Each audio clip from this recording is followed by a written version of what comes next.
Buen día, estamos con el periodista Guillermo Colín, también uno de nuestros más agudos analistas políticos en nuestro país lindo y qué herido, que es México. Bienvenido de nuevo, Guillermo. Gracias, José Jaime, muy amable. Gusto estar aquí.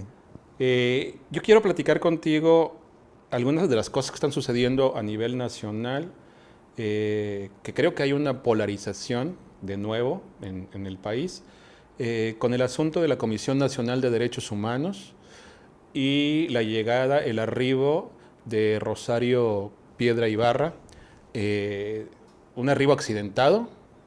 Algunos inclusive lo ven como ilegal, sobre todo la derecha política. ¿Cuál es tu visión de este asunto, Guillermo? Creo que el personaje, independientemente del aura que la rodea, no necesariamente fue, digamos que la mejor candidata para ocupar ese puesto, que es una de las principales objeciones que se hace en cuanto al perfil. Por otro lado, en cuanto a la forma como fue, casi se diría, insaculada que no electa, deja mucho que desear. Fue un proceso desaseado, sobre todo para una entidad que reclama pues el mayor de los cuidados. Autonomías. Y el mayor de los cuidados para manejarse, Claro. ¿no? Entonces se vio muy claramente y de manera poco no oculta, ¿Desasiada? desaseada y no oculta la predilección del presidente López Obrador por dicha candidatura, al grado tal que esa, digamos, necesidad del Ejecutivo Federal de contar con ella en esa posición, no sé muy bien por qué razones, no se adivinan, conlleva o lleva a que su principal alfil, un gran operador político en el Senado como es Ricardo Monreal, sufriera una debacle a manos de otros senadores, liderados algunos por Guerrero, del senador del estado de Guerrero, Macedonio Félix, ¿no? Y Rolex. que sería el Rolex Submariner, que sería, digamos, como esta cuestión del ala dura de Morena en el Senado. Y queda muy mal parado en ese sentido Ricardo Monreal, un poquito más habilidoso, un poquito más fino pareciera en ciertos manejos, y de repente esto le estalla y se queda solo, ¿no? Entonces se ve como que todavía en una asamblea un poquito con estilos cavernarios o trogloditas, podría decirse, él sale pues muy mal parado, perdiendo con su aura aquella de artífice de acuerdos finos, ¿no? Que buscaba o que quería tener o tenía. Entonces, por otro lado, sí es verdad que a la Comisión Nacional de Derechos Humanos pues le ha faltado lo que a menudo les falta, que es lo que presumen tener, que es autonomía y capacidad de ejecutar sus propios acuerdos. Ahí tienes ya, por ejemplo, a un gobernador como el de Querétaro, diciendo, nosotros no vamos a hacerle caso a ninguna recomendación que Bueno, emita. los gobernadores panistas, Sí, sí, en bloque. ninguna recomendación. Entonces, Ahorita vamos hacia allá. claro. Primero quiero ver credenciales. ¿Tiene las suficientes credenciales Rosario para estar en el puesto en el que se encuentra ahora? Muchos creemos Oficialmente ya hubo entrega-recepción. Claro, muchos creemos que como no sean genéticas, son muy pocas. Genéticas por la madre. Es correcto. Porque hay que precisar a nuestra audiencia que hay al menos dos elementos que habría que analizar. En este caso, su activismo en razón de su hermano Jesús, desaparecido, pero sobre todo en razón de esa gran mujer, que espero que tú también compartas esta apreciación mía, sobre doña Rosario, la madre de Jesús y la madre de Rosario, ¿no? Claro. Entonces, esa aura, y además del aura, la dignidad de doña Rosario, inclusive con lo de la medalla Belisario Domínguez, que le pide al presidente Andrés Manuel López Obrador que se la cuide hasta que se resuelvan las desapariciones. Sí. Entonces sí. son dos cosas, una la que provoca la desaparición de Jesús, su hermano, y otra, todo el activismo bien intencionado, bien hecho de una madre como es doña Rosario, ¿no? Pero que no Pero necesariamente se transmite a la hija. es lo que dices de cuestión genética, ¿no? Sí, es correcto. O sea, indudablemente que le precede una madre que es un símbolo muy importante en el país cuando se habla de estas cuestiones, Ujú. pero que ella no necesariamente vamos, es su lugar en la vida que ocupó. Es una militante un tanto cuanto menor de ciertos activismos en pro de la búsqueda por los desaparecidos. Rosario hija. Es Rosario hija, exactamente. Y no por ello alcanza las alturas necesarias para estar presidiendo la Comisión Nacional de Derechos Humanos, ¿no? Que Esto debe no es ser... una cuestión de genética. No, por supuesto que no. Ahora, credenciales. Pues es maestra en psicología educativa por la UNI. ¿Y eso tiene que ver con derechos por la humanos? UAM. Muy indirectamente. Todas sí, las ¿no? profesiones realmente muy indirectamente, pero sobre todo esa. Y no se le nota tampoco un O sea, camino académico en claro. en ese vector. Bueno, pasemos al otro lado, la formalidad. Y sobre todo también la ley, ¿no? Cuando se habla en este país todas las mañanas de que nadie por encima de la ley. ¿Y cómo es lo que otro que dice Juárez? Y todo... Nada por encima de la ley y ninguno no sé qué. Sí. Pero al final de cuentas es la ley, lo supremo que maneja la cuarta transformación, digamos, en su narrativa. Pero hemos visto la ley Bonilla, avalada por la secretaria de Gobernación, en no sé si fue trampa o no fue trampa, pero al final de cuentas lo dijo y tiene que sostenerlo, a pesar de lo que quiera o no quiera decir después. Tenemos eso de la ley Bonilla en Baja California. Tenemos las licitaciones, que no existen licitaciones. Sí. Entonces ahí también se pasa por lo de la ley. Podemos hacer una serie, un recuento de muchas cosas, y ahora sucede con Rosario Piedra, al ser todavía miembro o consejera nacional de su partido de Morena, y según cuestiones de reglamentos y demás, o normatividad, debería de tener un año fuera de cualquier partido político. ¿Es cierto esto? Sí, digamos que para todo hay salvaguardas y para todo hay maneras de darle la vuelta. Hablando de la ley también, lo del presupuesto que debería de estar el 15 de noviembre, ¿no? Es correcto, o sea... y ahora lo van a poner hasta el viernes. Somos expertos en eso los mexicanos y hay muchos retruécanos por los cuales... ¿Cómo se llama el nuevo libro de Andrés Manuel, el más reciente? Economía moral. Ah. Economía moral. Aquí pareciera de doble moral en el asunto de la ley, como lo estás diciendo tú. Es posible. Porque una cosa es el discurso y otra cosa son los hechos. Claro, ¿no? Yo todavía quisiera concederles el beneficio de la duda en el sentido de que a mí me parece que es un grupo generacional, del cual nosotros también formamos parte, pero en otro sector, pero que ellos, digamos, lo decíamos o lo dije en alguna ocasión anterior, vienen bajándose del camión de la manifestación. No les ha dado tiempo, ni han querido, ni quisieron hacer otra cosa que aprender la consigna. Hacer el switch. No se rebelaron ni siquiera en el sentido de hacer una autocrítica.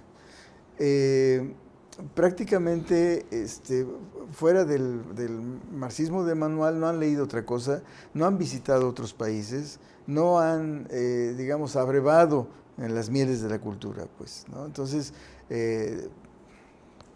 con eso hay que arar, no esperemos mucho. Bueno, pero esperaríamos que se respete la Constitución y las leyes, ¿o tampoco?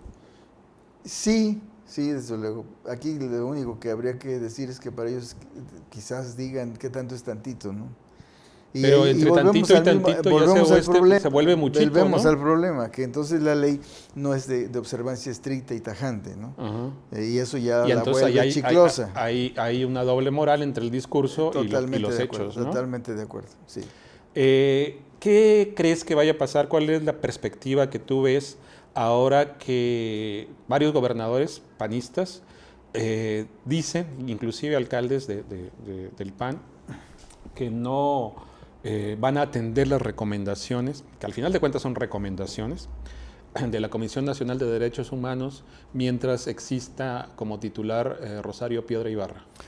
Ya tiene algo de dientes, hay que recordar esto, porque ya no es tan fácil decir simplemente no hago caso o soy omiso de lo que dijo ¿Quién? Ah, la Comisión de Derechos Humanos. Ah, sí, gracias. No, ya no sé tanto así. Hay una previsión ¿Con legal. qué se vincula para que haya un seguimiento ahí? Hay una previsión legal que les obliga a fundamentar su omisión o su rechazo o su no cumplimiento de las observaciones. El problema es que, por ejemplo, ya ahora mismo en el actual gobierno se han sentado precedentes de que no se hace caso, ¿verdad? Entonces, esa es una situación que habrá que superar o habrá que... tiene que movilizarse la sociedad civil, definitivamente no lo ha hecho.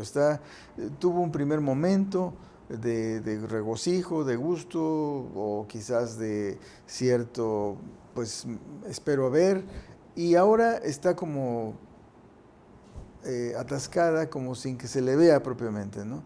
Y debería, porque este es el momento en el cual las rectificaciones al movimiento se deben de hacer.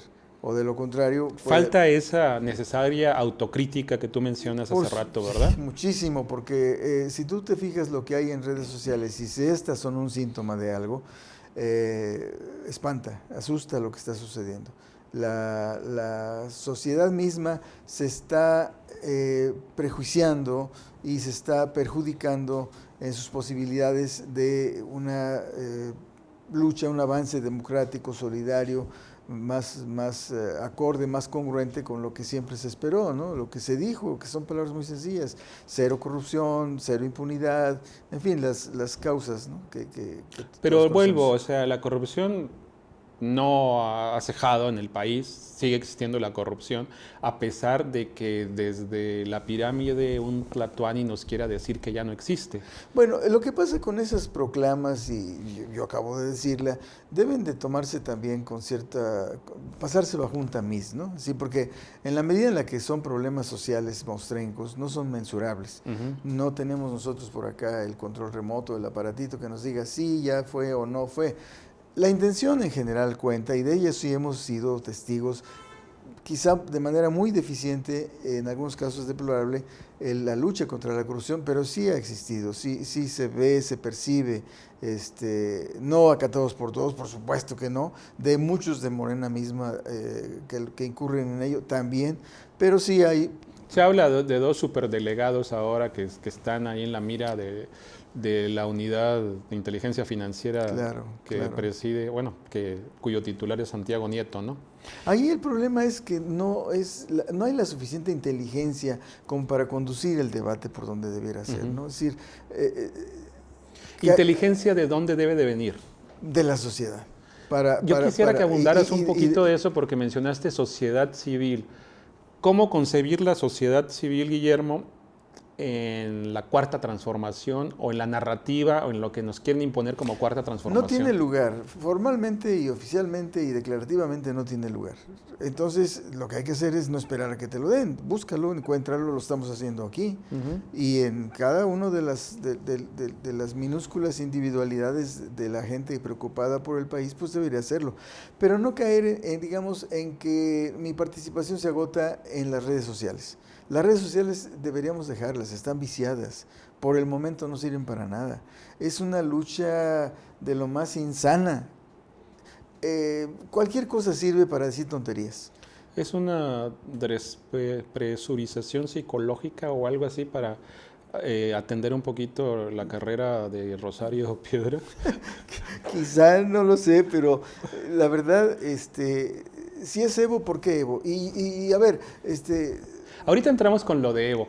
Nada más para terminar con este asunto que tiene mucho que ver, la Comisión Nacional de Derechos Humanos también fue una lucha de la sociedad civil para que se implantara. Claro. Ahora la tenemos.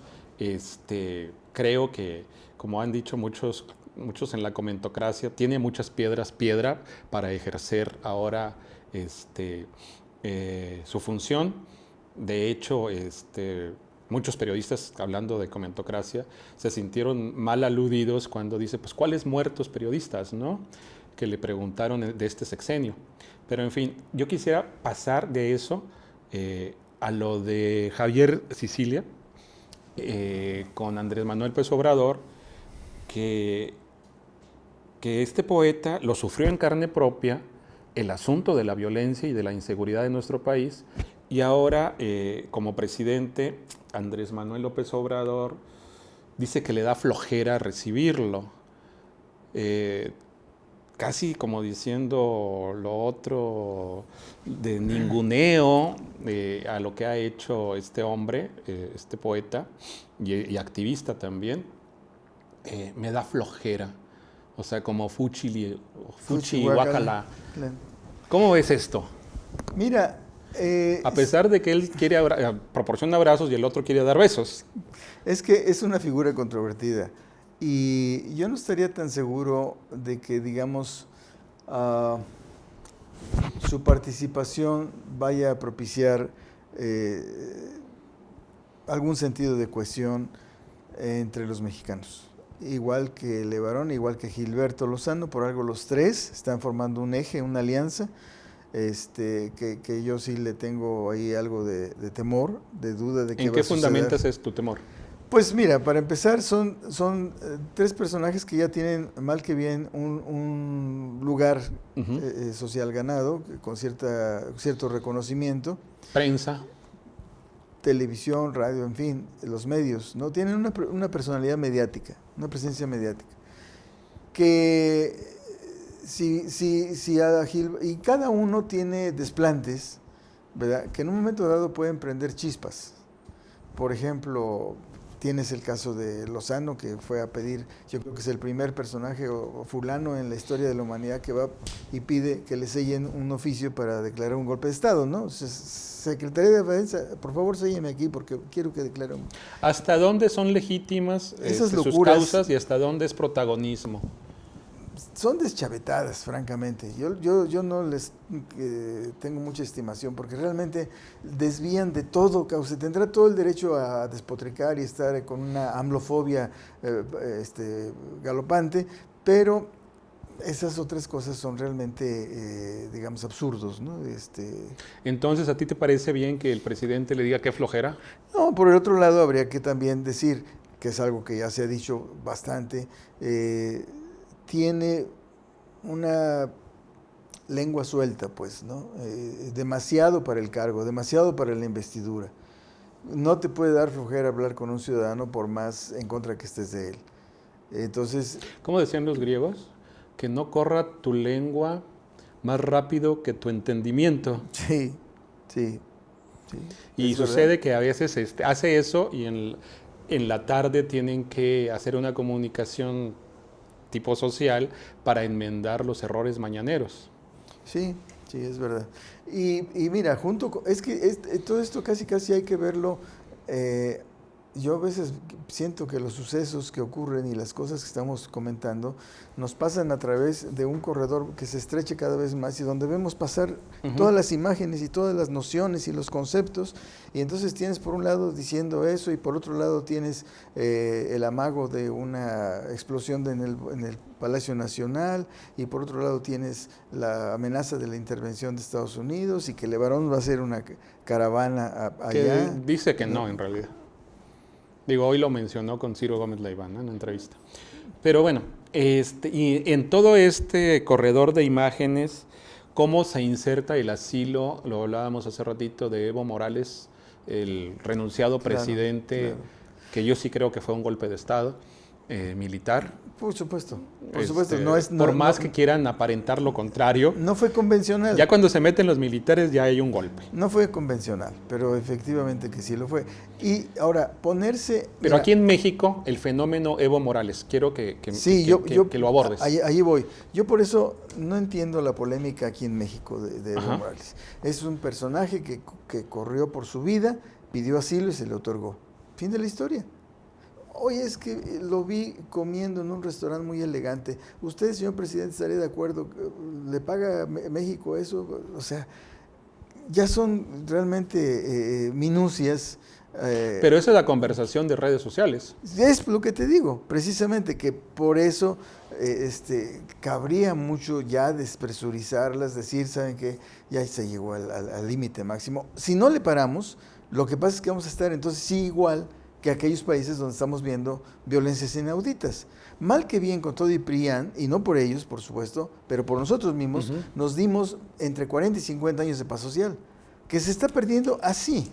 Tú te metes a una jornada de redes sociales de 2, 3 horas y sales con una muy buena imagen de lo que puede estar pasando, de lo que los puede llegar a pasar si no le paramos. O sea, que puede Porque pasar, se invoca el que si puede cataclismo. pasar de la red social Claro, está a sucediendo. la red pública. Está sucediendo, se invoca el cataclismo. Hay una suerte como de autoprofecía cumplida, ¿no? Es decir, la gente está discutiendo cosas que ni siquiera sabe bien a bien qué está diciendo, creo yo. Claro. Creo yo. ¿Tú crees que la estancia de Evo se prolonga aquí en México? Eso dependerá. Por la situación de Claro, Bolivia, yo quiero entrar un claro, poquito para claro. terminar Sí, también sí, la sí. situación latinoamericana, que es muy interesante. ¿Cómo no? Trágica e interesante al mismo tiempo. Claro, yo creo que durará poco. Él acaba de decir, me siento como si estuviera en una prisión. No sé por qué exactamente haya dicho eso, me imagino. Quiero pensar que no por la hospitalidad que se le ha brindado, Sino por el resguardo. Sino por el resguardo o porque realmente, pues, fuera de estar concediendo entrevistas que se va a acabar muy pronto, ¿qué va a hacer? ¿Carpintero? O sea, tienes que hacer algo en la vida. Y tiene que hacer algo también en razón de su país, puesto que Ya se le Bolivia, está reclamando. Hay una crisis tremenda contra la población, contra las mujeres, contra etnias, contra el indigenismo, contra periodistas. Ya se le está reclamando, y no en el mejor sentido de la palabra, ¿eh? Se le está reclamando. Lee la rayuela de la jornada del día de hoy. ¿Qué dice? No la leí. Dice, ¿O por dónde va? Sí, alude a que la ausencia mata, la ausencia aniquila, y que la presencia es donde se debiera tener la lucha, la acción. O sea, como diciendo, tu papel, tu lugar es en la calle boliviana. Porque ahorita. al final de cuentas, Guillermo Colín, su salida tuvo que ver también con la paz, digamos, para que no hubiera violencia, derramamiento de sangre. Ese fue uno de sus grandes argumentos, de que quedarse ahí iba a conflictuar el sentido de Pero a mí los se me hizo bolivianos. muy ingenuo, soy sincero. Y lo que estamos viendo y que están padeciendo nuestros hermanos bolivianos es precisamente la violencia, es el Estado, ahora sí, en contra de los ciudadanos, en contra de las etnias, en contra de los periodistas y demás. Cuando él anuncia eso, se siente y se ve, se palpa, se percibe realmente espantado. Inclusive yo diría apresurado. Le faltó ahí el potencial de estadista que había mostrado los otros 13 años atrás y la experiencia acumulada, y se le vio de pronto como medroso, como buscando una salida, ¿no? Entonces, además, con ese argumento de que, bueno, yo les propongo que me voy para que esto se tranquilice, se calme, no iba a calmarse, no iba a tranquilizarse, no va a tranquilizarse. ¿Cuáles son los intereses transnacionales en los recursos de Bolivia? Pues sobre todo el litio, que es ahorita la primera potencia, en lo que será el material mineral más importante de 2, 3 siglos por venir. Es decir, con el litio es el petróleo del futuro. Entonces, yo creo que... Es el petróleo sin las agravantes del petróleo. Sin la contaminación, y sin todo eso. Demás. Pero ahí tienes una barbaridad ¿Tú ves una inteligencia empresarial transnacional en la salida de Evo? Fíjate que eso habría, no eludo tu pregunta, pero a mí me hubiera encantado que hubiera periodistas, y quiero también retomar un poco esto, que hubiera periodistas mexicanos que hicieran ese tipo de preguntas inteligentes. Porque en realidad se le han hecho toda suerte de preguntas, desde Denise Dresser, la que quieras, que con altísimas credenciales o lo que sea, y le preguntan, ¿cuáles serían sus errores que usted cometió? Bueno, pero eso lo sabemos todos. Cuando a mí lo que más me importaría sería, oiga, ¿por qué los chinos no están tras el litio de Bolivia? ¿O ha recibido usted avances de China en torno a esto? O, en fin, ¿cuál es el valor estratégico? Porque al final de cuentas... ¿Cómo le hizo para tener 15 años de crecimiento económico? ¿Cuál fue su receta? ¿Cómo desdolarizó la economía, por ejemplo? Y con las mismas condiciones de ahora, con una sociedad, un segmento muy potente de la sociedad, increíblemente racista.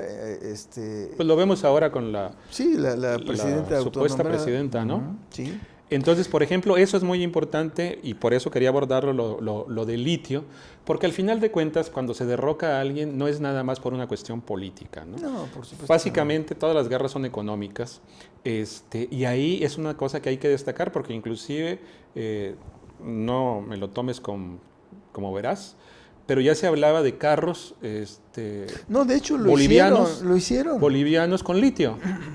Sobre eso deberíamos ahondar, preguntar, inquirir, hacer reportajes, no sobre las cosas que están saliendo, que nomás es un refrito de lo que quieren los centros coloniales que discutamos, ¿no? Ujú. Los latinoamericanos. Vamos al fondo de las cosas. Pasemos ahora, ya para terminar, ¿qué está pasando en ciertos países de Latinoamérica? Vemos el caso de Ecuador con las protestas, vemos el caso en Perú, vemos el caso sobre todo en Chile, muy, muy dramático con esto de la ceguera y demás de los manifestantes. Vemos el regreso a la política pública, ya como protagonista de Lula en Brasil. ¿Cómo ves este panorama en Latinoamérica?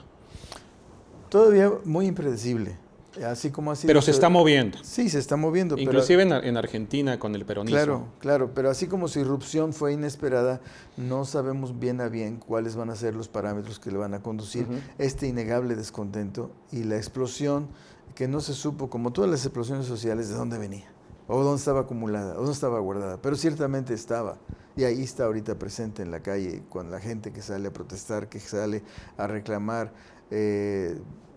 bajo todo tipo de consignas, ¿no? Ese es un hartazgo del sistema o de los sistemas. Y no son muy comparables las cosas, porque por ejemplo en Ecuador tú ves al presidente saliente Correa, un tipo con una lucidez extraordinaria, con un manejo, digamos, de la teoría, de los conceptos y de la práctica, porque fue un gobernante exitoso y sin embargo también la propia sociedad ecuatoriana tiene problemas, ¿no? Entonces, son tiempos convulsos.